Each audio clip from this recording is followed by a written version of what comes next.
Hello,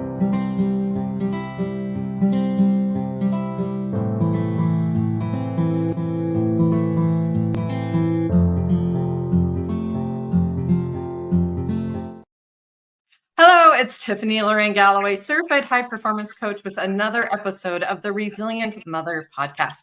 This month, we went from identity to elevate resilient standards. Now that you know your truth, you get to put the boundaries around it to protect it. We're going to talk about that with motherhood, our kids, and just life in general as we change and evolve. With me today, I have Elaine, and she does her stories, and we're going to get into it and share stories about everyone and their evolution to be resilient. Elaine, thank you for being here. Please tell us more about you. Thank you so much, Tiffany. I'm excited to be here with you. So hello, everyone. My name is Elaine Benfield, and I'm the founder of Her Stories. And I created Her Stories to help tell inspiring women's stories and help show how resilient women are and how we can get through pretty much anything in life and really create kind of a community to help tell these different, stories among, the wonderful women out there. I love that because I think us sharing our stories and our truth really helps people feel like they're not alone, that there's somebody else out there going through something in the world today. I think that's really important as we're more connected, but more isolated than ever. And with that, I'm curious, what does resilience mean in your world and to you? So resilience, it's interesting. I think if I'd asked my friends over the last few years, what word would they think of for me? They would say resilience. They very often, my inner circle can't believe what I've been through the last few years, but I still have gotten through almost to the other side, with a few things that I just never give up. I have had, from, my daughter transitioned as transgender. I, was married for 20 years with the love of my life, I thought, for 22 years and found out he was gay and cheating on me for 10 years. And then in the middle of all of it, I fractured my ankle and I'm in the end of 9 months of recovery, was bedridden for 10 weeks, and then found out a few weeks ago that after 16 years, my software company has decided to let me go. And so now I'm in this, you can't even make it up. It's like, oh, it just keeps coming. And the word is resilient, because you could look at any one of these milestones as being earth shattering. And in the end, it's how do you get to the other side? How do you remain happy? How do you get up positive every day? And I think that's a lot of, honestly, my DNA and survival. Yeah, I love how you're just like stepping into the storm. You're not going to run from it. You're just going to go in there head on. Head on. That's who I am. Exactly. And that's what we do as mothers, isn't it? We're handed this little baby at the hospital and it's like no instruction book, no nothing. We just got to figure it out, but we do it with love. I think that really helps with resilience. I think love is a good power and source to come through. And then for me, I know it's God. I know I haven't gone through these things or gotten through these things without him on my side. And I've got to acknowledge that in what I share for sure. So I love, though, that it looks like you took what you're going through now still, and you're sharing it in stories. But what inspired Her Stories? When did that start? When did that evolution begin? So I always say that it was 4 to 5 years ago. I have been in tech for so many years, and I tend to meet, women randomly and through work. And I always felt that whenever I said, oh, you're really inspiring, the woman would say, am I? And I was always shocked that, to me, men are very confident and it's always about history, his story. What about her story? How does a woman get to where they are? And there's so many incredible women. So after my ex-husband ended up moving out, I said, you know what? This is my new beginning. I said I was going to do this, and I just kept putting it off.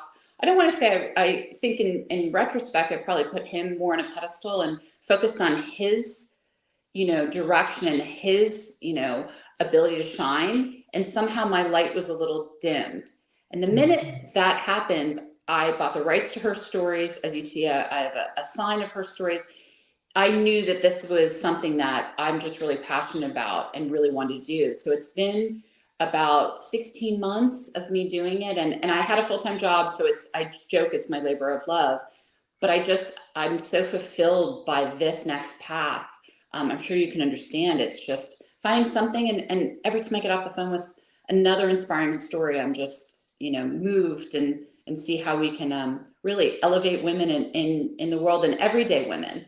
I've had many people say, what about celebrities? I'm like, They're great. They have their own publicists, but I want to talk to day-to-day women who survive raising kids, who go through divorce, who go through custody battles, cancer, and all these, incredible topics and you're impressed, and they're so resilient. And all of us have a story that has value and that matters. And I think that's very important that we elevate all of society. It's not the influence or fame or fortune. It's you making a difference in your child's life and in your own life that matters. And it's enough and it has value. Instead of thinking that everything is so far out of reach, it's all right here. You have everything you need. And that's really how I feel I want the Resilient Mother podcast to be, is here to help mothers be resilient, raise the next resilient generation, and realize that their story, their voice, their truth matters, and they have the right to live it and thrive. Well, it's interesting. I think me creating her stories I have a stepdaughter and 2 other kids. The respect that I see my children now, that I've juggled all this the last few years and created her stories. They listen to every episode. They've been guests on my episodes, and they have all said, my Mother's Day card, my 3 kids each wrote resilient or a version of it. And that to me shows they've seen me, the ashes, I was on the ground. They saw me at some of the most devastating moments of my life. And they saw me as a phoenix rising. And they all said, no one could have gotten through what you've gone through. And the hits kept coming. But I do think that showing our children, I survived. I took care of us. They were my priority. I always put them first. And not I always say this because when I'm not a helicopter mom, but I'm always there. No matter when my children need me, because very often they need me at 11 o'clock at night. Well, then open door. I always have my bedroom door open. They crawl into bed and want to share their day with me. And no matter how hard my day was, I was there for them. And that's what resilient mothers do. They're my priority. And that, I think, really shows them how strong I am and how strong women in general can be. I love some of the imagery that you just gave. Some of my favorite sayings are the hotter the fire, the purer the gold. Like, kids and individuals in general need to understand, I think more and more in the world with the adversity that we're facing, the contrast that we're facing, there's a lot of light in the world. There's a lot of dark in the world. You get to choose what you focus on. But if you go through something dark, it's also because something light's coming down the road.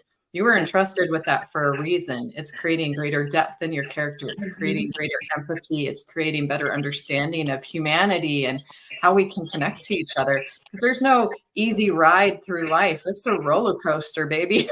Yes, and I think you might feel the same. I was at first very protective to not let the kids see me cry. And then I had a breaking point. And I always say this, January 3rd, last year, 2023, I couldn't get out of bed. It just was, everything hit me. And my kids brought me food. And my youngest son said, I'm happy you're showing that you're vulnerable. And I kind of was shocked, but he didn't want to see that strong woman he's seen his whole life. And he was 17 at the time. He said, I'm happy something could break you, because seeing that, it shows you really aren't invincible. And I remember he left the room and I took a shower and said, no one will ever make me feel that way. I'm in control of it. I don't want to be the victim. But him saying, oh my God, you're vulnerable, was such a powerful, but it was a turning point for me. Yeah. That was the lowest of the low, and everything else is exponentially getting better. And that, to me, I give credit for my child, who really showed me, wow, I was kind of putting a wall so they didn't see that I had hard days. They didn't see me without makeup or whatever in their view of a mom. They're like, wow, she something can take her down, but she gets right back up. Yeah. And that's our humanity, right? That's the thing. When we have the lows, we hit rock bottom or whatnot, we really find out what we're made of. And often we find what our real gifts are in that moment and what we're meant to contribute into the world. And we may not have been able to find it in any other way. And our children need to see that, we're not perfect. We're figuring it out. I apologize to my kids all the time. And they've definitely seen things and been through things with me nobody else is going to see. but that's what makes our bond all the stronger and all the more special. Especially, I would say with my son, especially, I'm it for him. And so we've been through it all together from the moment that he came into my life. Yeah. And we have a really special connection because of that. And he's my light in so many situations. He doesn't let me be down. He comes and makes me laugh. He just knows we take care of each other, you know, and we do it in this really intuitive way that we couldn't do if we hadn't been through those hard things together. That's what builds the relationship and gives it deeper meaning and depth. And I'd even say with my teenager, we've been through a lot. She's had to carry a lot. But as we're moving forward, it makes our relationship richer. We can talk about things we could never talk about before and at a greater level. And I also love to see her see that in other people and then go, oh, well, they're going through this. That's understandable. Or how can I help this person? Well, it's the empathy and compassion. And I think you might have felt the same. You want to protect your kids. You don't want them to see this, hard reality of the world. You don't want to see financial difficulties. You don't. And I had a great childhood. I wanted them to have that. That was not in the cards for them. This was given to us. And I could have sheltered them. I've had a lot of people ask, well, you expose yourself in her stories and interviews. Why wouldn't I? Because my kids, they have a different outlook on life. And yes, so many people said, oh, well, they'll have to go to therapy. They're going to go to therapy. Like it's going to regardless. No matter what I do. Unfortunately, that's life. Life is hard. My parents shielded me that I didn't know life was so hard. And my sister and I both were like, we both had hard divorces. I keep questioning, well, if I knew life was harder, would a divorce have been a little easier? Well, I don't know. But in the end, my kids, they see it all. And it's why not expose myself to help other people and to help them, because I'm starting to hear some of their friends' parents are getting divorced. Some of their friends' parents have financial difficulty. Their empathy and compassion is like no other because they've had it on the other side and they reach out and they, those relationships, it's going to benefit them to be a kind human and go, you know what, this person has trouble and it isn't easy and I think that's such a gift that in the end, it's a positive from all this, that they're once again, resilient. They're incredible humans with compassion that at that age, I don't know if I ever thought about others to that level. I think that's the hardest thing about divorce is your children are collateral damage no matter what you do. And they didn't do anything wrong. They didn't deserve it, but you have to carry that and you have to help them with it.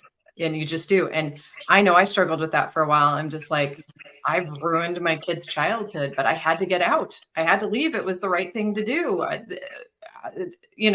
just kind of baffled, but now I see what strength they're building.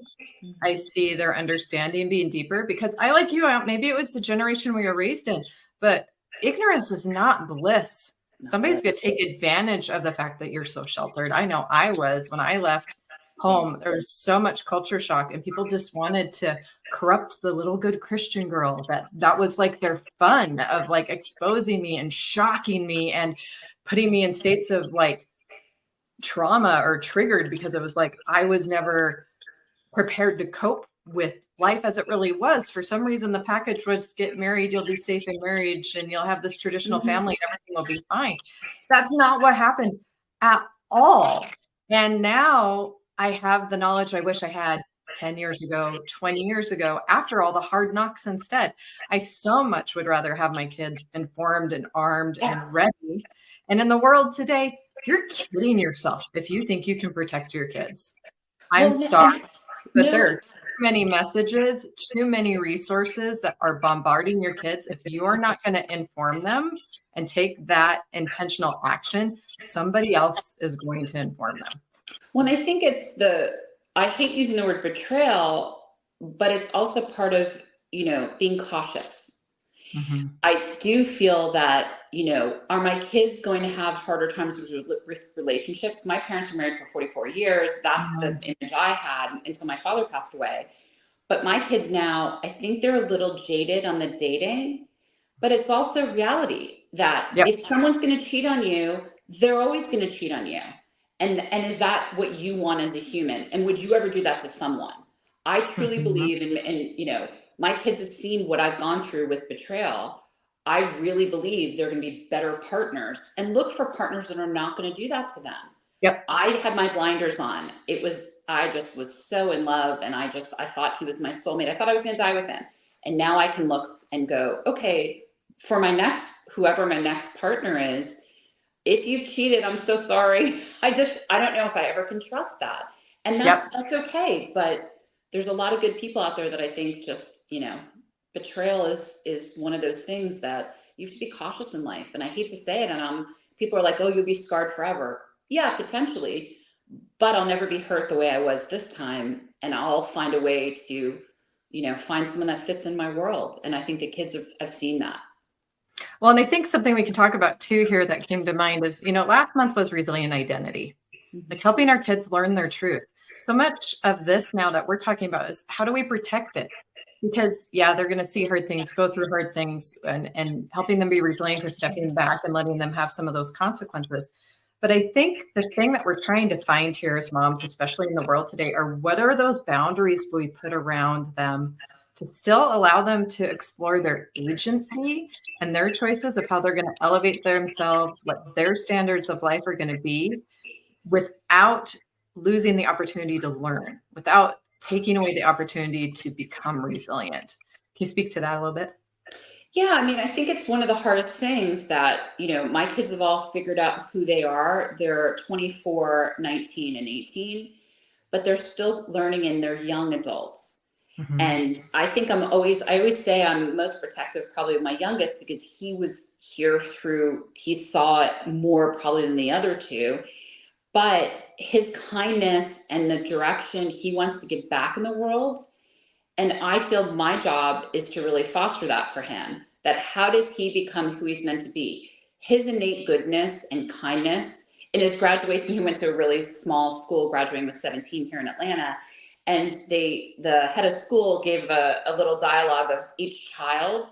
And his was all about kindness and empathy.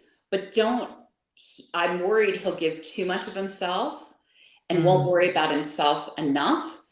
And so, my job is to make sure the kids, each child has gone down a different path and that I ever thought.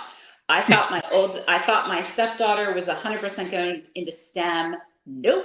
She went into graphics and computer communications and the arts. Completely different, but I thought this was a better field. She taught me that I wouldn't be happy doing it. My middle child, I thought she was going to be once again in computers and is a drummer and going to music school. And so as my youngest is taking a gap year, I'm like, let's explore what you want to do. And it's funny how I was so hard on the oldest, and now I'm like, what will make you happy? And how do you find what your identity, I love that I found a path in life and I was able to earn money and I found a great direction, but these kids are really trying to figure it out. They don't want to live to work. They have a different mindset. And each of them have taught me that they're like, I won't be happy to desk, working on computer programs. And I'm like, I'm happy they're figuring that out. They deserve to find their own path and direction with me guiding them and helping them along the way. And it's so important that they make those mistakes at home under our care, and so that they don't have the bigger consequences in adulthood. It's better to let them make mistakes while they're home. I think some parents get caught up in I've got to hold them to the standard. And if I don't, I'm a bad parent. Or if I don't let them make decisions for themselves, that reflects badly on me. I'm sorry, that's my child, their choices. We are separate. Yes, they're my child. And yes, this is my family, but I am definitely the anti-keep up with the Joneses. Because I want to do what works for me and my family, and I want to encourage other people to do the same. And guess what? That may not look like anybody else, and that's my family doesn't truly look like anyone else. But when my son came to me and said, "I've had a hard few years, as you know, I'm not ready for college. I need a gap year. I want to work. I want to travel. I want to do and explore and do community service or all the things that we've talked about." I had a few friends who were like, "What do you mean? He's so smart." And I said, I'm listening to my child who would go to school and fail out. I'm telling you, this is the right path for him. He's going to go to college. We deferred. One deferral doesn't mean that he's not going to, but this is what is good for him. And I see the weight off of his shoulders of he is not ready to go to school in August or September. What kind of mother would I be making? Oh, you have to go. I don't care. Like, so I get him an extra year. I know that's like me. And there's no path like anymore. There's just so many options today, and kids have way more options of what they want to do. Build an app, work for themselves, start a company. Like, their entrepreneurialism has exploded because of everything that's online. And so who are we to say what their path is? We're here to be the support, to be the base as the mother as they explore. But I think the trick is that we don't let them off the hook. We still want them to strive for excellence. And our job is to support them so they can elevate themselves, so that they can see, you want that dream? All right, go for it. I'm here for you. I believe that you can be a part of that company. You can build that dream. You can aspire to be that. That's what I'm here to do. That's my role as mom. No, and I think that's a really great point, because to me, I had the tough love of, if you're deferring, you're not sleeping till 11, you're going to be working so many hours a day, and you have to help me around the house, and you have to, and it was understood, oh, of course, like, I'm not sitting and just getting a free ride for a year. It's like, he's already working 40 hours a work week. And it's like, he's learning, hey, this is hard, but I'm so proud because he is elevating himself, going, oh, wait, if I want to do this, and I do want to be, as you mentioned, like an entrepreneur, if I want to do, let's not waste this year. You were given a gift. You're on my payroll. But how do you want to get ahead? What do you want to learn before you go to school so that you thrive in school versus struggle in college? And I just think he's leading me, but I have those kind of a little bit of a boundary to make sure he doesn't fall and he's, becoming the best version of himself. And you're meeting him where he's at, and you're showing up. And then you're letting them explore, but still holding them to a standard. And I think today, with everything that's going on in the world, it's so important that they do have that opportunity to explore and to find what works for them. So I think it's so great that you're letting them find his truth. I think that is what a real good parent is going to do. And in today's world and society, that definition is different. That doesn't mean we don't want them to be good citizens. It doesn't mean we don't want them to be productive. That's why you're giving those guidelines. Let's productively use this time. And I think it's great, because listening to you, I'm thinking about how much the world has changed. I'm thinking about how we have a different idea of the lifestyle that we want to live. It's definitely elevated because it's more holistic. We want to make sure that we enjoy what we do, and that we have the right to enjoy our work, that we're not this go to work, burn ourselves out, work 2 jobs, work. Yeah, in America, we are very individualistic, and we will push an American dream and all that. And it's great we have those opportunities. But we've also realized we probably took it past the tipping point. And I think COVID brought us back to being like, wait a minute. Because people used to go to work whether they were sick or not.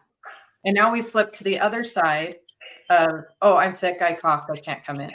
And it's easily accepted. And somewhere we've got to find a balance in between of where people are still productive and still contributing, but they have the right to stand up and go, I don't enjoy this job. I'm going to go find one that I do enjoy, or I'm going to create it.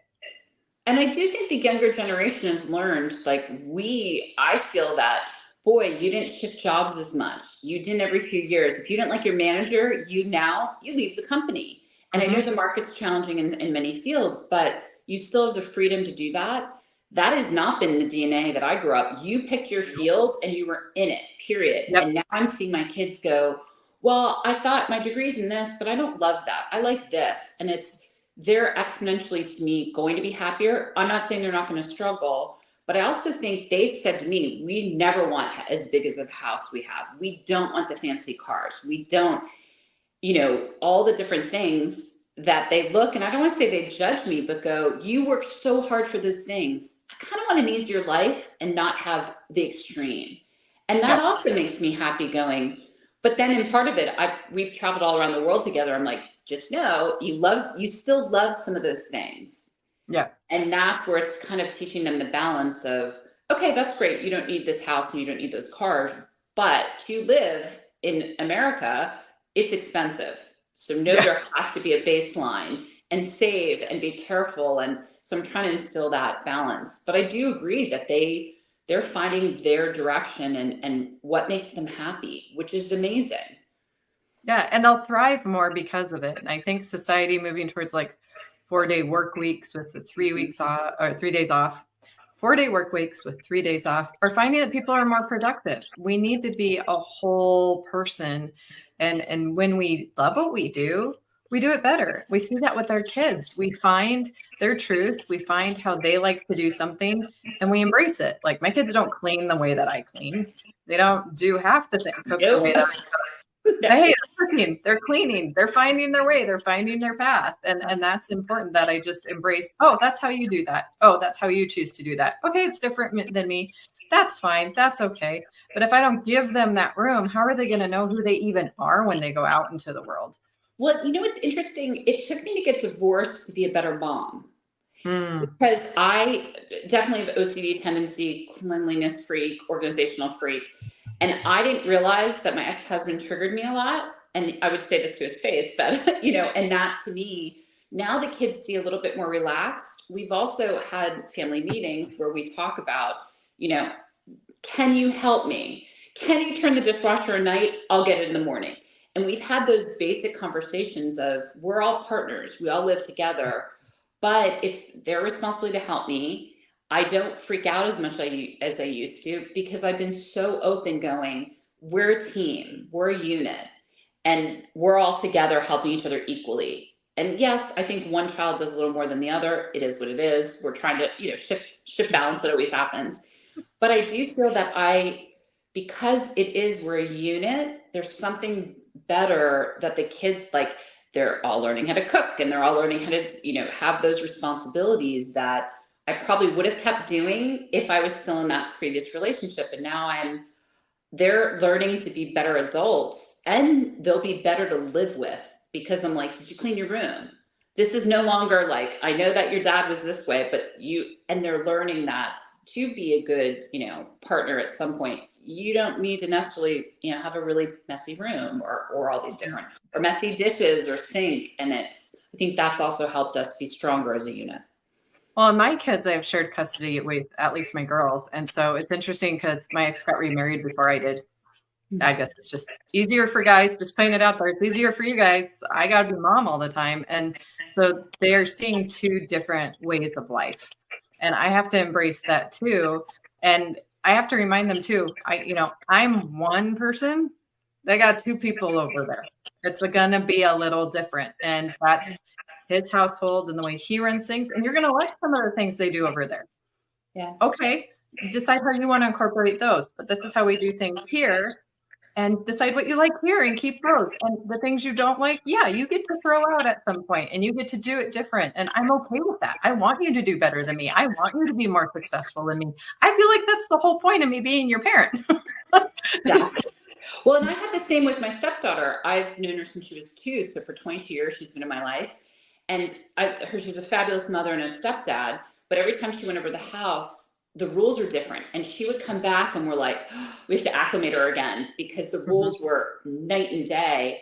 And I think we talk about it often, that it was a hard, oh, you're here, you do these things. And then as she got older, it's like, less, if you did like something at your mom's house, well, then we of course can do it here. And we found that a little bit of a balance. But I know in the beginning it was like, she came home and was like, wait, what are the rules here again? And she had a harder childhood than my other two, where they're like, this is my only home.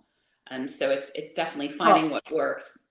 And as a divorced mom, it's all those things of like, if I was married, I could do this so much better.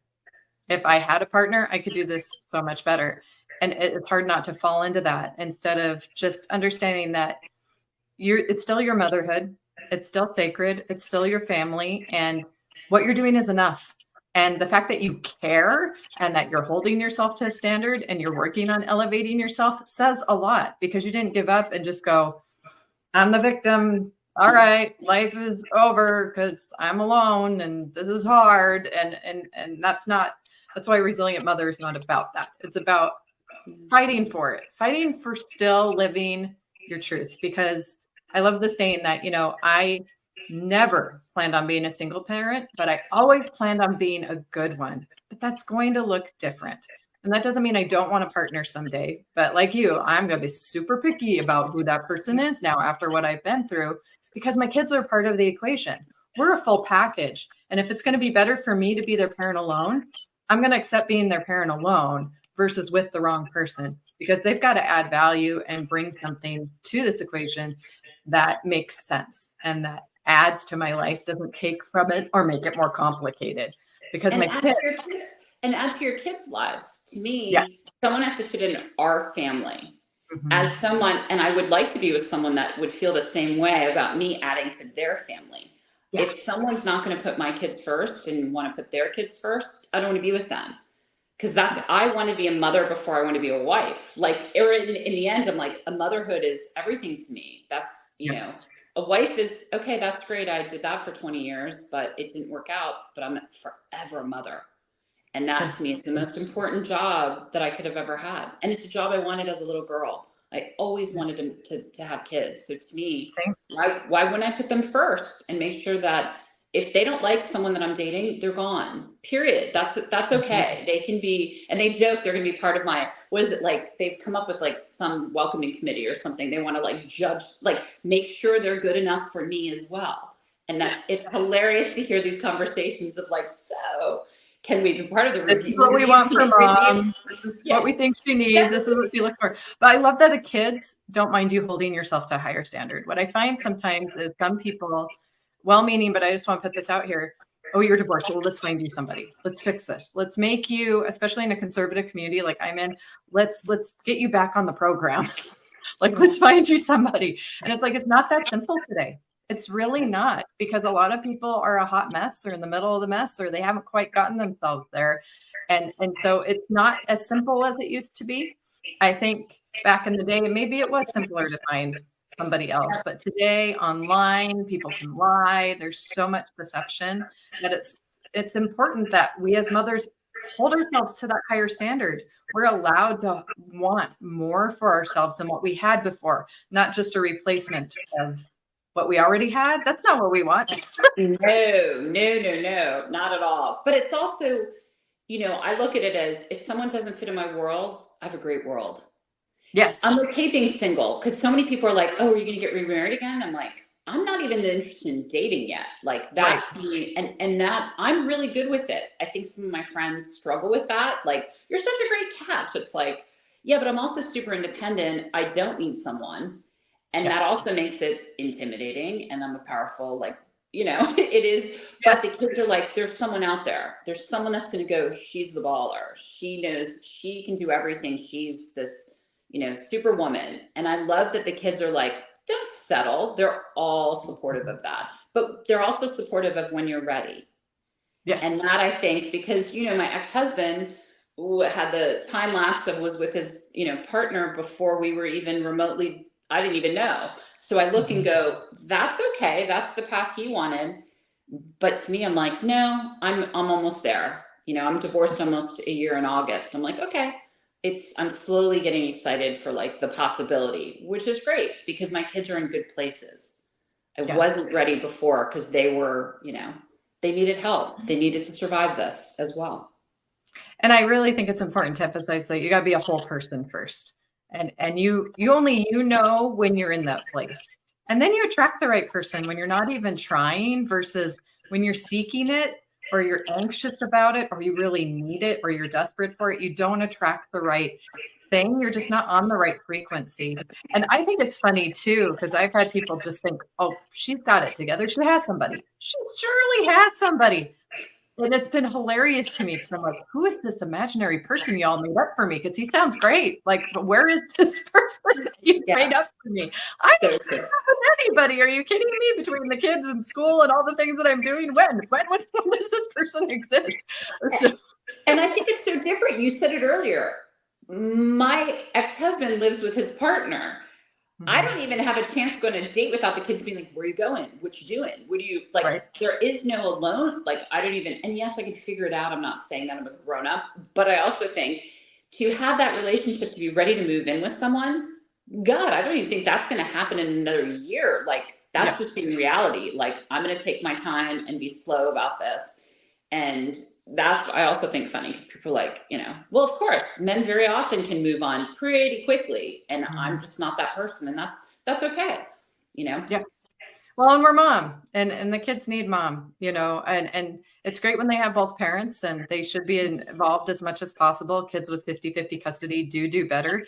And, that's not quite my situation because we're states apart, but, I'm working towards dad being more involved because he wants to be. I'm going to honor that. I'm going to honor when dad is doing things right. And that he's still their dad. That doesn't change. And Father's Day coming up when we're recording this, that it's important. But on my son's case, the dad's not in the picture. So I'm really mom all the time, 24/7. If I don't have a sitter, I'm not going on a date. If I don't have something in place, it's just not going to happen. And I'm not going to bring the big thing I've learned with the little dating that I have been doing when you get into it is to make sure the kids are not involved until you're ready, which is really hard when you have a little one all the time. And so that's been tough to navigate, but I just have to elevate myself and decide, when the time's right, it'll happen, but I'm not going to compromise in the meantime, especially for them, because if it happens, he needs a real father figure in his life. I want a real husband. I don't want some relationship of convenience, but it's neither here nor there, but we could get a soapbox on that. But like, you're allowed to elevate yourself as a mother. Yeah. You're allowed to elevate your children. You're allowed to elevate your family. It doesn't matter if you're divorced, single, traditional, nothing against traditional families here. We're not trying to knock you guys at all here. It's just not our story. Our story is different. And your story has its own struggles. I don't think it's easy in the world today for any mother. We've got so much that our kids are being informed to. Social media is horrible, and like they see all these huge things that people are doing, and they don't think they're valued if they don't have the likes, if they don't have the following, if they haven't done something big. So it's so important that mom elevates them and lets them know you matter, you're valued. One person makes a difference in that world, and that person can be you. And it doesn't mean that you have to be a billionaire or an influencer or famous or a celebrity. Just be you. You are enough, and you elevate the world by living your truth. And you can make a difference in the world, one person. And that each of my kids, like, you're going to make a difference in your unique story. And that's such a gift that they know that they have a purpose. Yes. And that's wonderful. Through all this, they know that, no matter what, they can find their way, and their happiness and resilience and everything intertwined. Yes. Well, any last thoughts as we wrap up today? No, I think, we talked a lot about great topics. I think, don't be too hard on yourself when you're going through things. There is, seriously, you and I both are great examples. It is brighter. The darkest days, there's something wonderful coming. You have to just get out of it. Don't skip the steps of grieving, with the divorce and life challenges. Everything gets you to where you're meant to be. I'm happy I took time to get through and to have the tears and the heartache to then find that next path, because every day gets better infinitely. Once you just take the time and take a breath and find what makes you happy. So that's what I would say. Yes, moms, you're allowed to grow. You're allowed to be more and reach your full potential. No matter what life throws at you or your children, you still have that. You get to choose it every day. Where can people find you if they want to work with you or be on Her Stories? Yeah, so you can go to the website, herstories.com, and you can find all my social media links. And if you're interested in being a guest on Her Stories, you can find on the About section, and you can fill out a form, and I would be happy to talk to other inspiring moms and inspiring women. Well, thank you for listening today, my dear friends on the Resilient Mother podcast, and we'll see you on the next episode. God bless and take care.